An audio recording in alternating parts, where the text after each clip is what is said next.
Hello student, कैसे हैं आप। तो स्वागत है आप सबका फिर से हमारे यूट्यूब चैनल हिंदी क्लासेस में।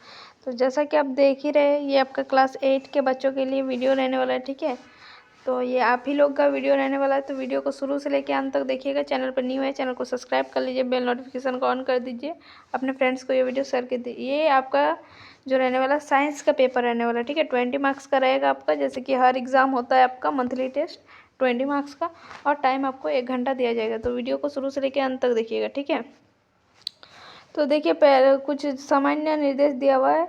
इस प्रश्न पत्र में कुल 10 प्रश्न है, सभी प्रश्नों का उत्तर देना अनिवार्य है। दूसरा क्या हो रहा है, प्रश्न के प्रकार एवं अंक क्या है। देखिए 1 से 5 तक जो रहेंगे आपका वस्तुनिष्ठ प्रश्न, ऑब्जेक्टिव टाइप रहने वाले हैं। फिर है आपका 6 और 7 जो रहने वाला अति लघु उत्तरीय प्रश्न, ये आपका very short answer type question रहने वाला है, 2 मार्क्स का। ठीक है, 8 नंबर जो क्वेश्चन रहने वाला है लघु उत्तरीय प्रश्न, मतलब ये आपका शॉर्ट आंसर रहेगा। इसमें 3 मार्क्स मिलेगा, तो थोड़ा ज़्यादा, थोड़ा उतना बड़ा भी नहीं लेकिन एकदम छोटा भी नहीं। ठीक है ना, कम से कम 7-8 लाइन होना चाहिए इसमें, 8 से 9 लाइन। ठीक है, और 9-10 जो है आपका दीर्घ उत्तरीय प्रश्न, जो कि आपका है 4-4 मार्क्स का। तो ये लॉन्ग आंसर है, तो इसको लॉन्ग लिखना है।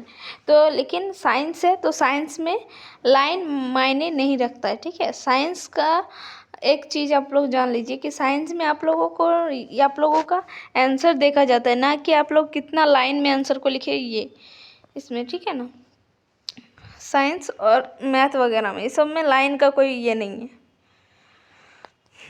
चलिए देखिए क्या है वस्तुनिष्ठ प्रश्न में। क्या है, आवृत्ति का मात्रक है। आवृत्ति का मात्रक क्या होता है, मीटर सेकंड या फिर हैटेज या फिर मीटर प्रति सेकंड। मीटर प्रति सेकंड किसका मात्रक है, तो वेलोसिटी का। ठीक है, और आपका मीटर किसका मात्रक होता है, तो लंबाई का। और सेकंड आपका किसका मात्रक होता है, ये तो पता ही होगा। हाँ, टाइम का मात्रक क्या होता है, सेकंड। तो इसका कौन सा आंसर हो जाएगा, हैटेज। फिर क्या, और वयस्क पुरुषों में वाक तंतु की लंबाई कितनी होती है। तो वाक तंतु की लंबाई पूछ रहा है किसमें, वयस्क पुरुष में। तो पुरुष में कितना होता है, 20 mm, 20 माइक्रोमीटर, 20 मिलीमीटर है, सॉरी mm है तो। और महिला की वाक तंतु की लंबाई कितनी होती है, 15 mm।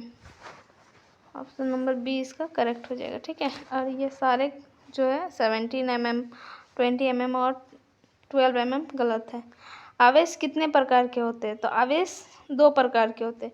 एक आपका ऋण आवेश होता है, एक धन आवेश। ठीक है, positive charge and negative charge. अब क्या बोले, विपरीत आवेश एक के बीच होता है, मतलब विपरीत आवेश एक दूसरे को क्या करते हैं, आकर्षित करते हैं, प्रतिकर्षित करते हैं, आकर्षण और प्रतिकर्षण दोनों, या फिर इनमें से कोई नहीं। तो विपरीत आवेश अगर होगा तो एक दूसरे को आकर्षित करेगा, आकर्षण होगा उसमें। लेकिन अगर सेम आवेश रहेगा, सेम चार्जेस रहेगा, तो रिफ्लेक्ट करेगा। ठीक है, प्रतिकर्षण होगा उसके बीच। ये सब भी पढ़े ही होंगे आप लोग। अब हम लोग सेक्शन बी में देखेंगे अति लघु उत्तरीय प्रश्न। क्या हो रहा है, देखिए जब 2 वस्तुएं को आपस में रगड़ा जाता है तो क्या होता है। इसका आंसर देखिए किस तरह से है। चलिए इसको थोड़ा स्क्रीन को बड़ा करते हैं। जब 2 वस्तुओं को आपस में रगड़ा जाता है तो एक वस्तु से इलेक्ट्रॉन दूसरी वस्तुओं में स्थानांतरित हो जाता है। तो इलेक्ट्रॉन का स्थानांतरण होता है एक वस्तु से दूसरे वस्तु, जिससे दोनों वस्तुएं आवेशित हो जाती है। एक धनात्मक रूप में आवेशित होता है और दूसरा ऋणात्मक। तो जैसे ही हम एक वस्तु को दूसरे वस्तु के ऊपर रगड़ेंगे ना, तो उसमें क्या होता है, इलेक्ट्रॉन का स्थानांतरण होने लगता है। ठीक है, जिससे क्या होता है, एक वस्तु में धनात्मक रूप से आवेशित हो जाता है, दूसरा जो होता है वो ऋणात्मक रूप से आवेशित होने लगता है। नेक्स्ट क्वेश्चन देखिए, 2 प्रकार के आवेशों का नाम लिखिए। तो क्या क्या 2 आवेश है, देखिए हम तो पहले ही ऊपर बता चुके हैं क्या आवेश। दो प्रकार के होते हैं, एक धनावेश जिसको पॉजिटिव चार्ज बोलेंगे एंड एक ऋणात्मक जिसको नेगेटिव कहा जाता है। प्रोटॉन में धनात्मक आवेश होता है और इलेक्ट्रॉन में ऋणात्मक आवेश होता है। तो इलेक्ट्रॉन के ऊपर जो चार्ज होता है वो माइनस का होता है, ऋणात्मक, जबकि आपका जो प्रोटॉन के पर चार्ज होता है वो आपका धनात्मक होता है। ठीक है, नेक्स्ट आपका है, देखिए लघु उत्तरीय प्रश्न क्या है, ध्वनि प्रदूषण मानव के लिए किस प्रकार से हानिकारक है। तो चलिए इसको आप पॉइंट में भी लिख सकते हैं या फिर ऐसे भी लिख सकते हैं। देखिए क्या लिखा है आंसर, ध्वनि प्रदूषण मानव के लिए निम्न प्रकार से हानिकारक है।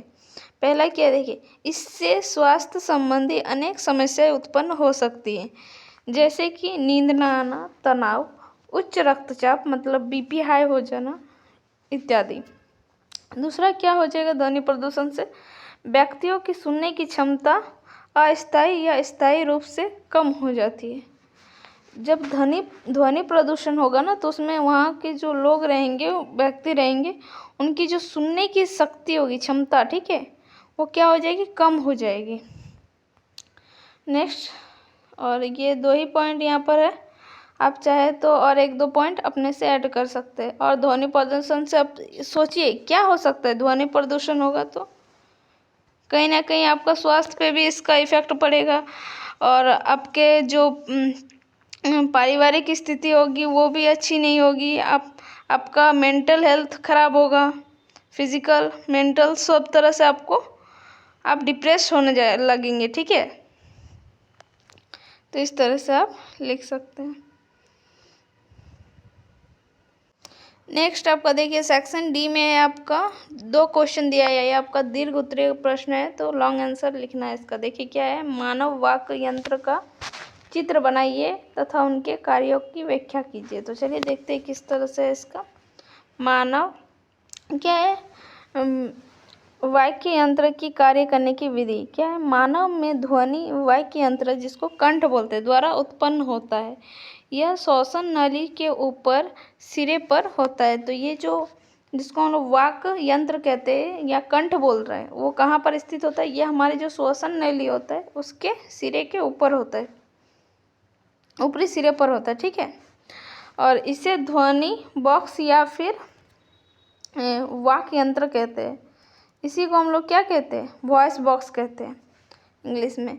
दो वाक तंतुओं के बीच एक पतली झिरी बनी होती है जिससे वायु निकलती है। जब फेफड़े बलपूर्वक वायु को झिरी से बाहर निकालते हैं तो वाक तंतु कंपित होती है। वाक तंतु के कंपन से ध्वनि उत्पन्न होती है।